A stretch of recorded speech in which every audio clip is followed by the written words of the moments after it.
Welcome to Customs and Courtesies, the show that brings military etiquette and the history behind our customs to you. I am your host, Sergeant First Class Wellington Stirrup. In today's episode, I am going to talk to you about May Cryer. Not necessarily about who she is, but more or less what she did and what she is still doing to this day. Now, I ran across her story while actually scrolling through some social media, and it just kind of blew my mind because I was not even aware about who she is and what she is doing. So I wanted to talk to you all today about that, and I wanted to talk to you all mainly about the awareness that she is trying to bring, the efforts that she is doing and being recognized for after decades, and how we can honor her legacy and her co-workers' legacies. So sit back, relax, and enjoy the show.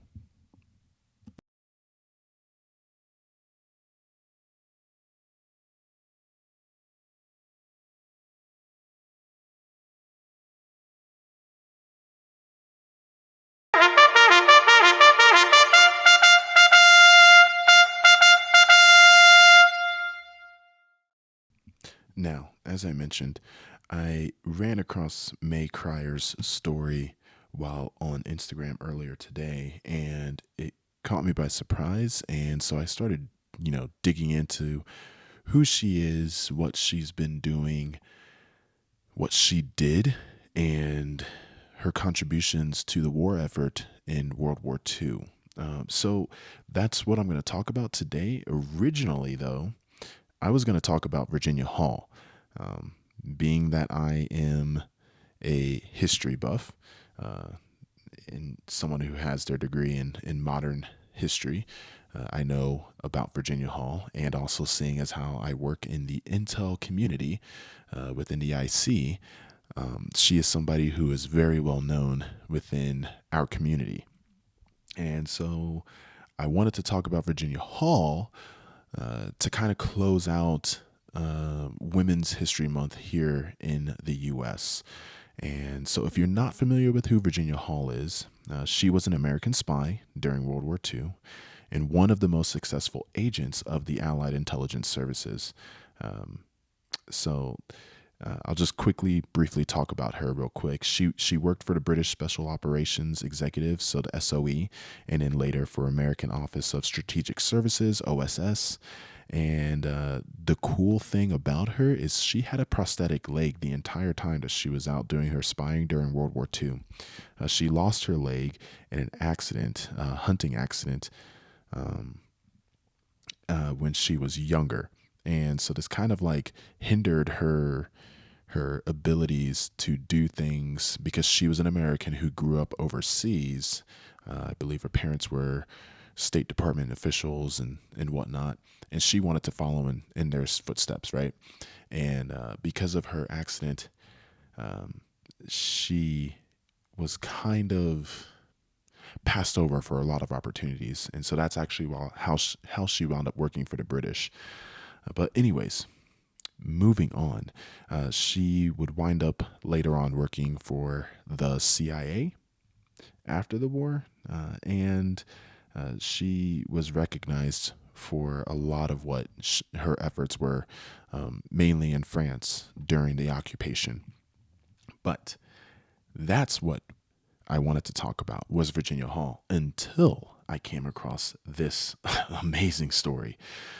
So who is May Cryer? Well, May Cryer, she is a World War II veteran, known for her advocacy and work on behalf of the iconic Rosie the Riveters. So if you're not familiar with who Rosie the Riveter is, I don't know where you've been for the past, 80 plus years. But I mean, that's like the iconic emblem, the "we can do it" emblem of World War II. So she was one of the originals the original Riveters. And the Riveters were women who worked in factories and shipyards during World War II. And Cryer has been instrumental in raising awareness of their contributions and advocating for recognition for their service. And she's also been involved in efforts to honor Rosie the Riveters with a National Day of Recognition. I'm totally all for this. So, another thing about her, right, is she is 98 years old, still living, kicking, and breathing, right? She is 98 years old. And later this month or next month, I believe that her and the remaining Riveters are being honored with the Congressional Medal of Freedom, I believe it is. No, I'm sorry. It's the Congressional Gold Medal, is what her and uh, 30 other Rosies their ages range between their late 90s and 106, are all going to be recognized for this. So I think that that is pretty amazing for their efforts and finally the recognition that they deserve, right? So a little bit about Cryer is that she was born in 1926 and her maiden name was Burkett. I think I'm pronouncing that right.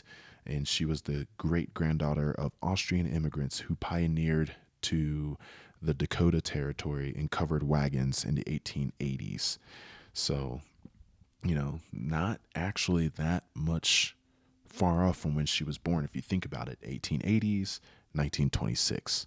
And so she grew up in the Great Depression and the Dust Bowl era. And when the war came about, she was a teenager, and in the video that I saw, she was saying that, she was kind of ignorant to the world. They didn't have internet, obviously, back then. Gasp, right? 1940s, no internet, right? But they had to go to the movie theaters to get their news, or, read a newspaper and all this other stuff. But she wanted to help out somehow. She had never even heard of Pearl Harbor, didn't know where it was on a map, but she knew that this was something significant. She had an uncle in the video that I watched of her story. I came across this on Now This News, and her uncle was fighting in Guadalajara. No, not Guadalajara. Correction, not Guadalajara. Where was it that he was fighting? It was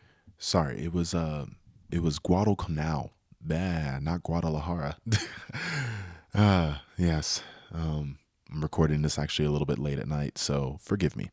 But yeah, her uncle was fighting in Guadalcanal, and again, another place she had never heard of.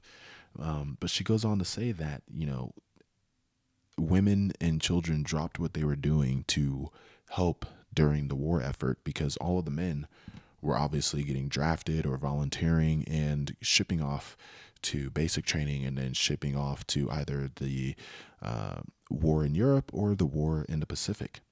So, she has been instrumental. She was instrumental in all of this stuff. And when you go on to look at what she did and what she's advocating for, it begs the question that, one has to think, because oftentimes we don't necessarily think about the ones who are left behind, right? Or may I put it in that sense of the ones who stay home or have to be at home, right? Whether that's during wartime or peace or what have you, right? The people who are at home and during times of war, you can look at it as, especially during the events of World War II, and as I mentioned, people were trying to enlist and go fight, in the war, and we saw the same thing in World War One. In World War One, you had people who were there at the recruiters' offices, whether it's here in America or in Great Britain or Canada or, Australia, New Zealand, or even on the Axis side in Germany and what have you, people who are lying about their age, and the recruiters encouraging them to lie about their ages, or else they would have to send them back home.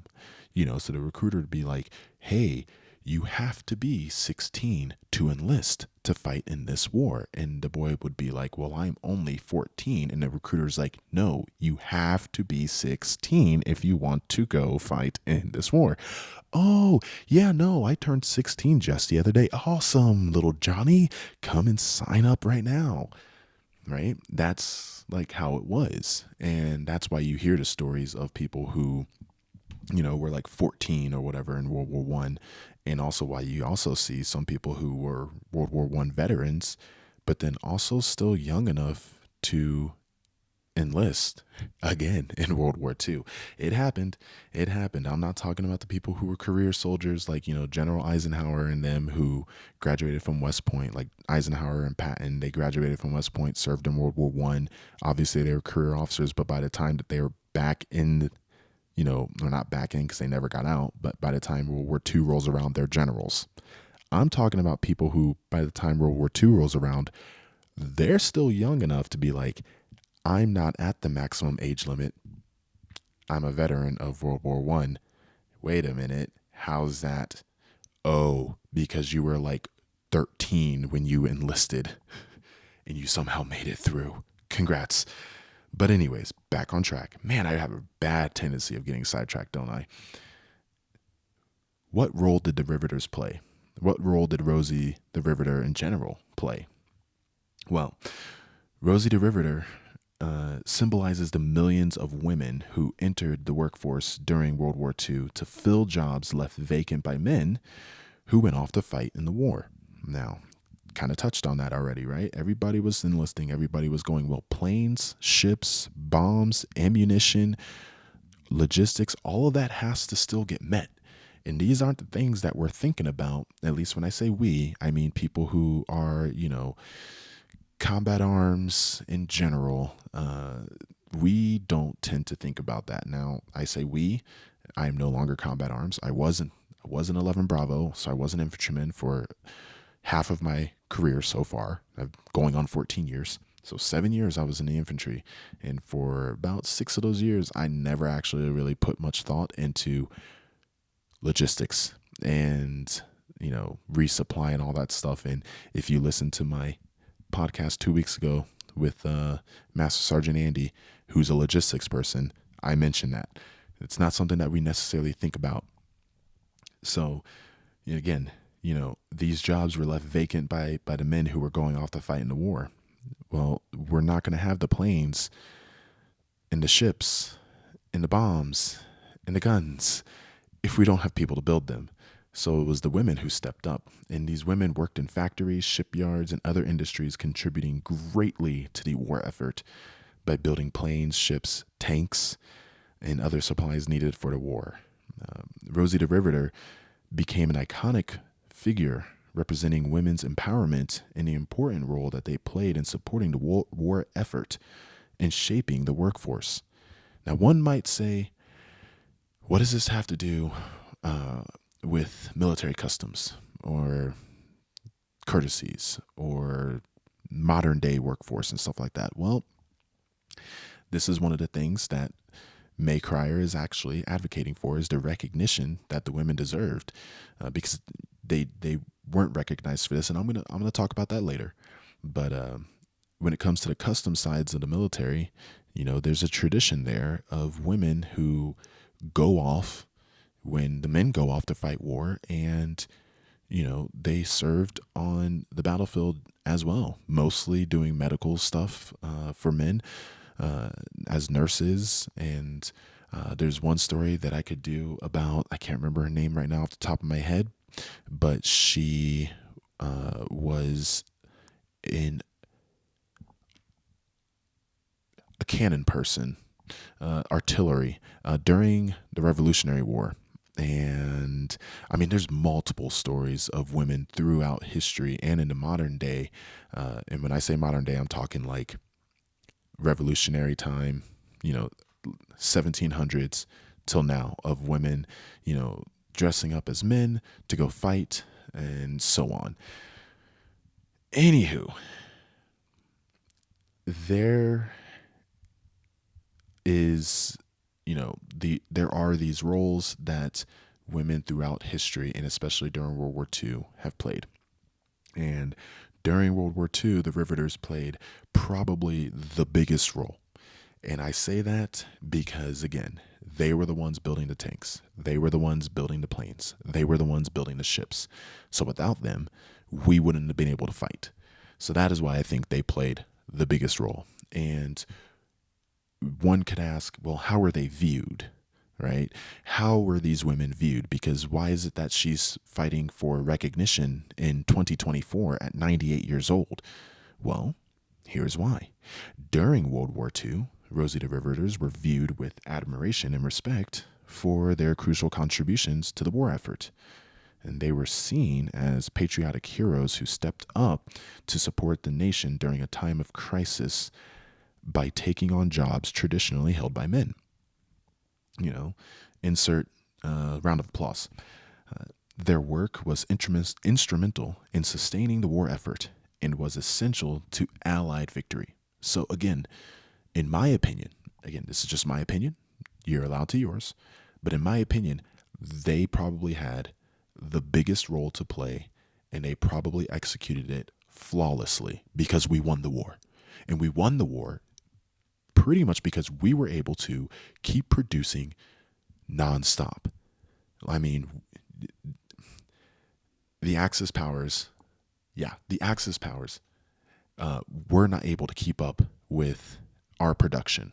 And that is something that actually still holds true today. And one of the reasons why I will always tip my hat to the logistics people, because cool, countries like Russia can have all the tanks they want.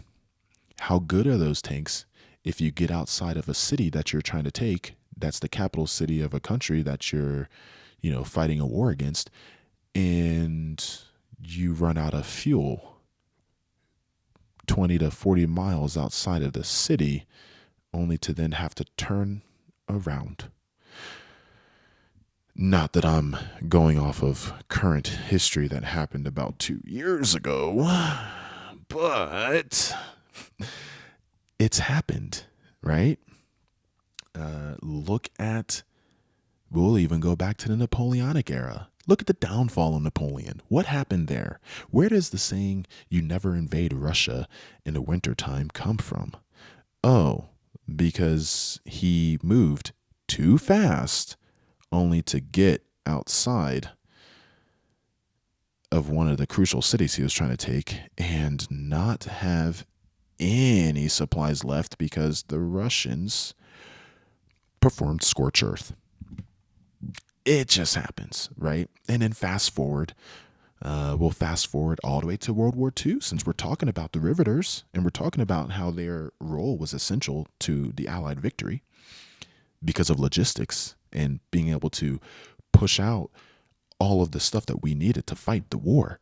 Well, you had bad mustache painter guy over there in the fatherland, and he pushes his army, decides to open up a two-front war because nobody there was competent enough to say, hey, this is a bad idea. Good for us, bad for them. And decides to open up that two-front war, gets stuck fighting where he loses a lot of people, one of which is actually a nephew of his. Oh, yeah, in Russia. Why? Because yet again, they performed scorched earth tactics, and next thing you know, the logistical supply was getting cut off because they outran them. And that is a common theme when it comes to going to war with Russia. Yeah, that's cool. You can start your maneuvers in the spring and summertime, but come fall, if you've outpaced your logistical supply chain and it is stretched too thin, you're screwed. And so that is what kind of happens. And that is something that America has actually done very well on. We don't stretch too thin our our logistical supply line. No, we tend to have the logistical supply line move with us. So, getting back on track to how the Riveters were essential to this war effort and how they helped us win the war, and why I think that they are probably the linchpin or the key for an arch, right? For us winning a war, because you can have all the men, you can have all the guns, you can have all the tanks, you can have all the planes. But, if you start losing them in numbers and they're not being produced, well, you're gonna lose during a war of attrition. So, how were they viewed? Well, that's how they were viewed during the war. They were viewed as essential to Allied victory. However, after the war ended and servicemen returned home, societal expectations for women's roles shifted, and many Rosie the Riveters faced challenges reintegrating into civilian life and workforce. Now, in the video that I watched with May Cryer, she actually talks about this. She talks about how, the men came back, they got their parades, they marched down all the main streets in all their cities, they got their ticker tape parades, they were hailed as heroes, rightfully so, right? Rightfully so. She's not saying anything against them. She's like, just bringing awareness that, the men got their parades, they got their GI Bills, they got their VA home loans, they got all of the perks. Whereas the women were pretty much told to, hey, we're back,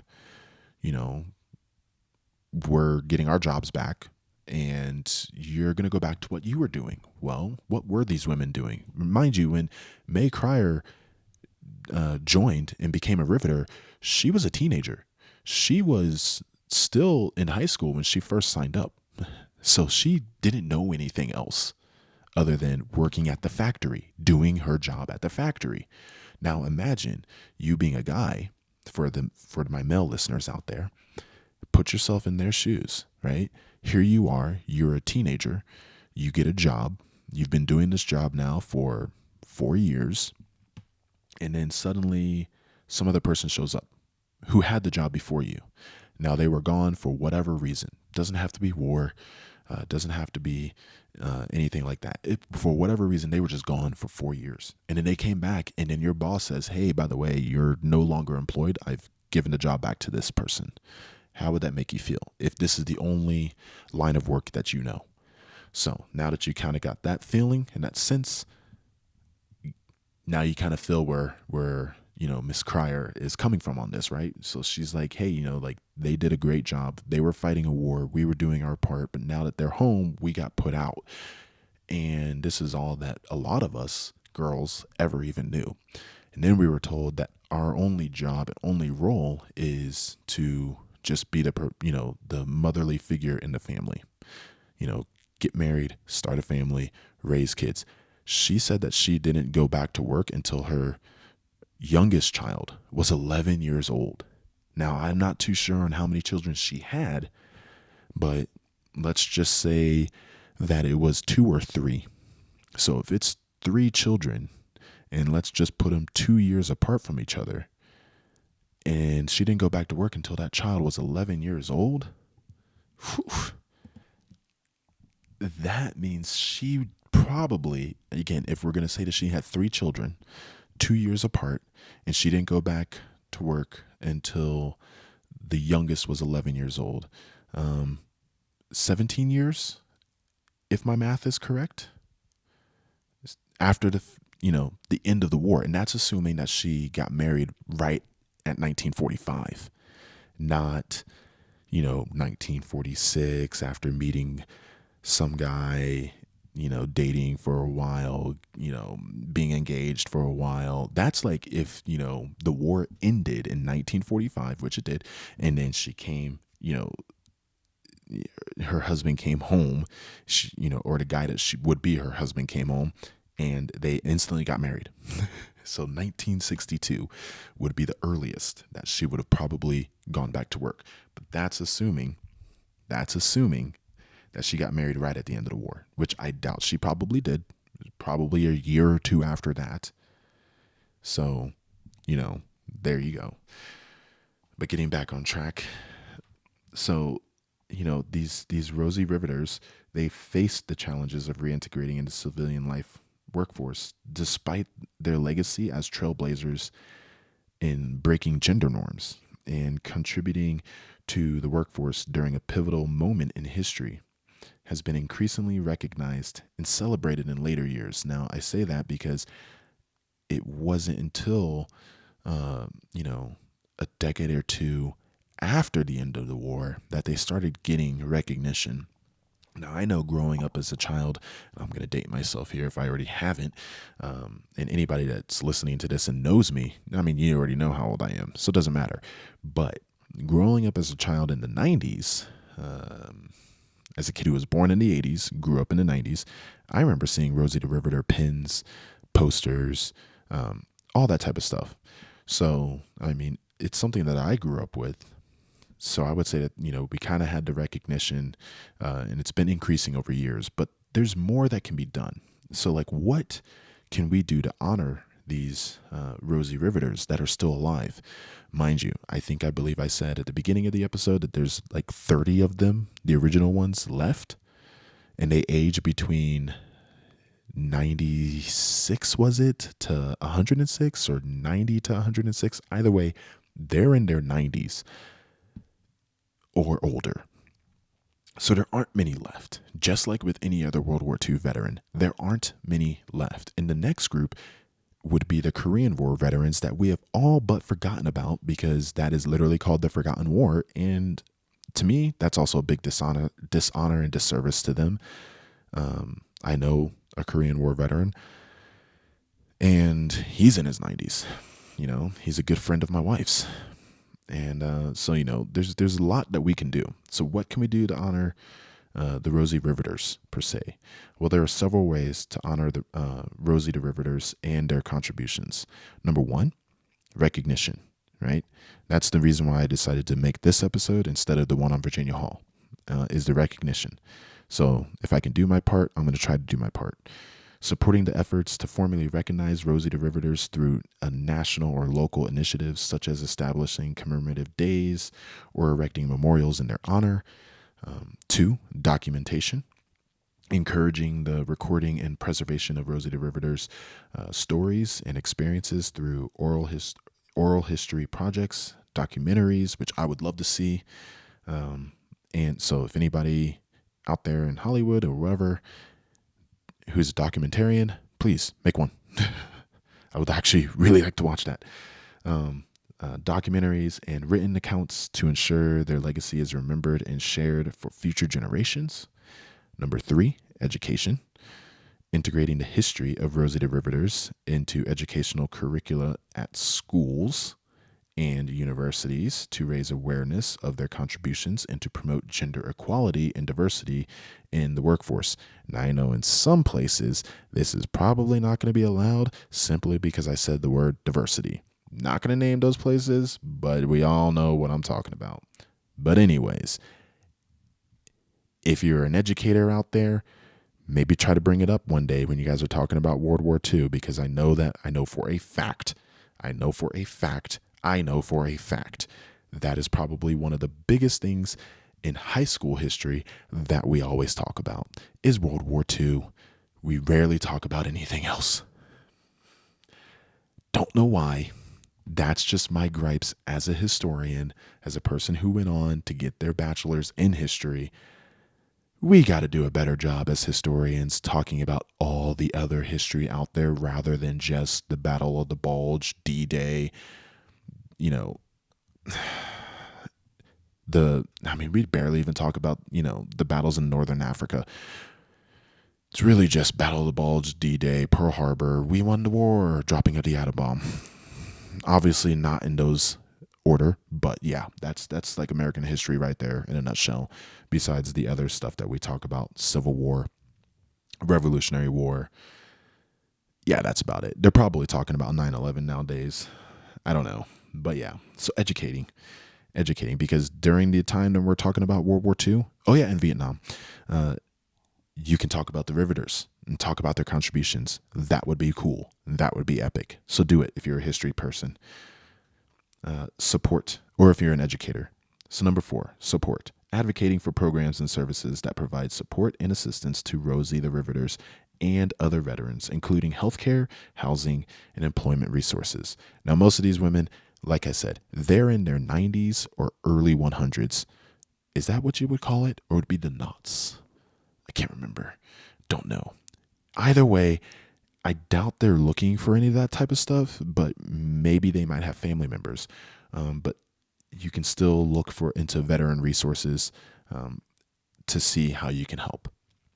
So number 5, recognition in the workplace, recognizing and celebrating the contributions of women in traditionally male-dominated fields, both past and present, by promoting diversity and inclusion initiatives in the workplace. Now, I want to hit on this one because I had a buddy of mine who is now a drill sergeant, and he was dating a fellow service member at the time, and I got to meet her. And what's significant about her is she was one of the very first females in the infantry. And when we were eating dinner and everything, and she was telling me, like, about her story and everything, I was like, wait a minute, because this was a couple years ago now that they started allowing women in the military, or not in the military, but in the infantry. And, she's a E5. And I was talking to her and I was like, wait a minute, you were one of the first ones to actually go through basic as an 11 Bravo, not a person who reclassed an 11 Bravo. Not that there's anything wrong with that, but like a true 11 Bravo, molded and shaped and all that type of stuff. And she was like, yeah. And I was just like, man, that's freaking epic. Like, that's awesome. Because, it's a male, obviously they just opened it to women. So it's a male dominated field. So it's not like now where I work in Intel and women have been in Intel for, I don't even know how long, so when you go through basic training, anybody that's in the military, they can tell you, and they know when you go through basic training, and if it's with a specific group of people, you're obviously bonded to those people, right? Now, if it's all men or if it's all women, you will have tighter bonds or what have you, right? And then when you go to work with the opposite gender, there'll be some friction points, right? It's a dance, right? And it's like you're learning to dance. That's if you go to a, this gender only, that gender only type of basic training and that type of stuff. But when you come into the military and it's just mixed, you don't have those friction points, right? Because you're literally just working next to each other day in and day out for the entire time you're there. So now that they have integrated the MOSs, those friction points are kind of fading away. And it's cool to see. It's really nice to see. So, recognizing the contributions of women in those traditional male-dominated fields is something that we can do.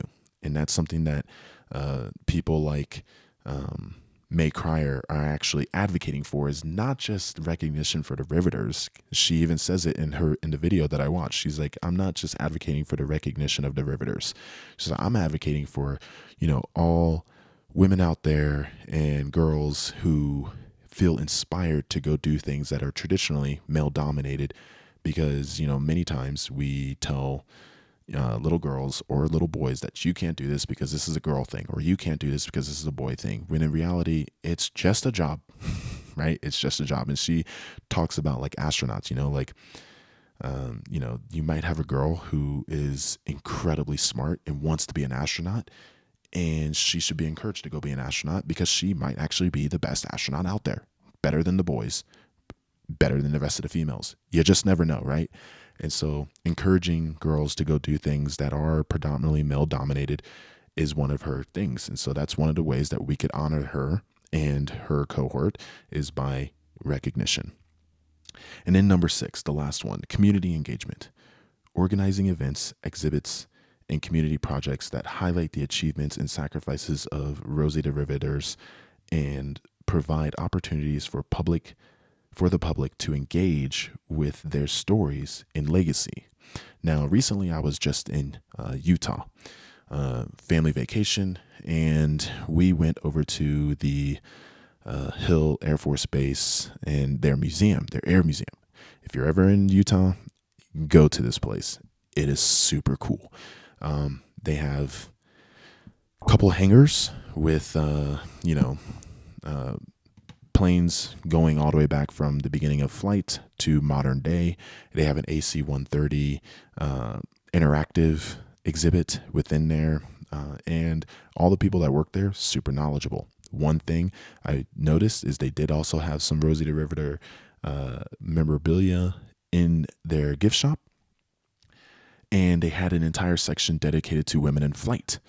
And they did have a couple of mannequins in the positions as if they were working on a bomber plane, and they were females. And so you kind of know that, hey, this is to pay homage to the Riveters. And so I just thought that was cool, because that literally just popped into my head as I mentioned it. I was like, oh yeah, that's right. I was just here, and even here at this museum, they're paying, homage to the efforts of everybody that fought in the war and their contributions to it. Because just because you weren't on the front lines fighting doesn't mean that you're not paying, your dues and doing something for the war effort. So with that, I want to leave you with a couple of things. Now, I was kind of curious as to how many planes and then like ships they made, and the exact number of planes produced by the Riveters during World War II is difficult to determine, as it was a collective effort of millions of women working on various factories and manufacturing facilities across the United States. However, it's estimated that the Rosie Riveters contributed significantly to the production of thousands of planes during the war, including various types such as bombers, fighters, transport aircraft, which played a crucial role in supporting the Allied war effort.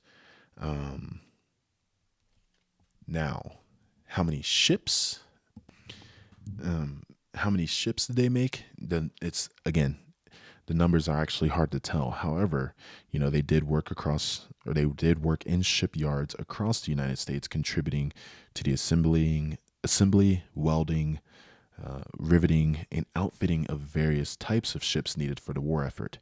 And these ships included cargo vessels, troop transports, naval vessels, and even aircraft carriers. And we know how much of a role the aircraft carrier played, especially in the Pacific during World War II.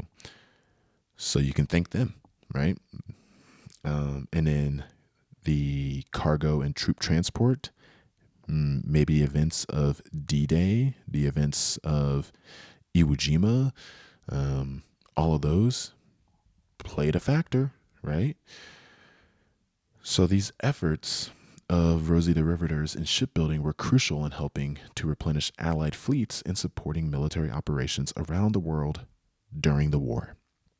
So I think it's safe to say that these women played probably the biggest role, right? Yes, the fighting happened. Yes, the fighting had to be done, needed to be done, and we got it done. However, again, logistics. At the end of the day, you can't get those bullets to the front line. You can't deliver the bombs to their targets. You can't, get the troops where they need to be if the equipment is not being made. So my hat goes off to those ladies, and I hope that we are able to do justice by them by continuing to spread their contributions across time and space. And, come April when they get their award, I hope it just doesn't end there. Let's get this National Day of recognition. Doesn't have to be doesn't have to be, I guess, a federal holiday. Would be nice, but something recognizing them. Let's get a monument made, in their honor. We have so many different monuments in DC. I'm actually kind of shocked now that I think about it that we don't have one recognizing the Riveters, with such an iconic symbol in general just kind of blows my mind. So let's get that National Day of Recognition. Let's get that monument made. Let's start educating people on their efforts. Let's start bringing more awareness to these things. And let's just, let's just do right by these ladies, because honestly, they helped us win that war. And on that note, I hope you guys enjoyed this episode, and look forward to hearing from you in the comment section. Go and like the Instagram page, Customs and Courtesies. Go and like the YouTube page, Customs and Courtesies. On the YouTube page, by the way, I try to put out daily, well, at most daily, but I try to put out at least weekly on this day in military history shorts. So if you're just curious about that, give them a listen. They're shorts, so they're about 30 seconds long. Just quick little on this day in history. Like, for instance, just the other day, about 2 or 3 days ago, was the anniversary of the death of Eisenhower. Now, obviously, Supreme Allied Commander, West Point graduate, and U.S. president. 2-term president, by the way. And he died of heart failure. And that's like the little things that you get, like on this day in history, former president and former Supreme Allied Commander Dwight D. Eisenhower passed away from heart failure at the age of 78. Yeah. So go and like those pages. Go and watch those videos. And I hope you all have a good day wherever you are.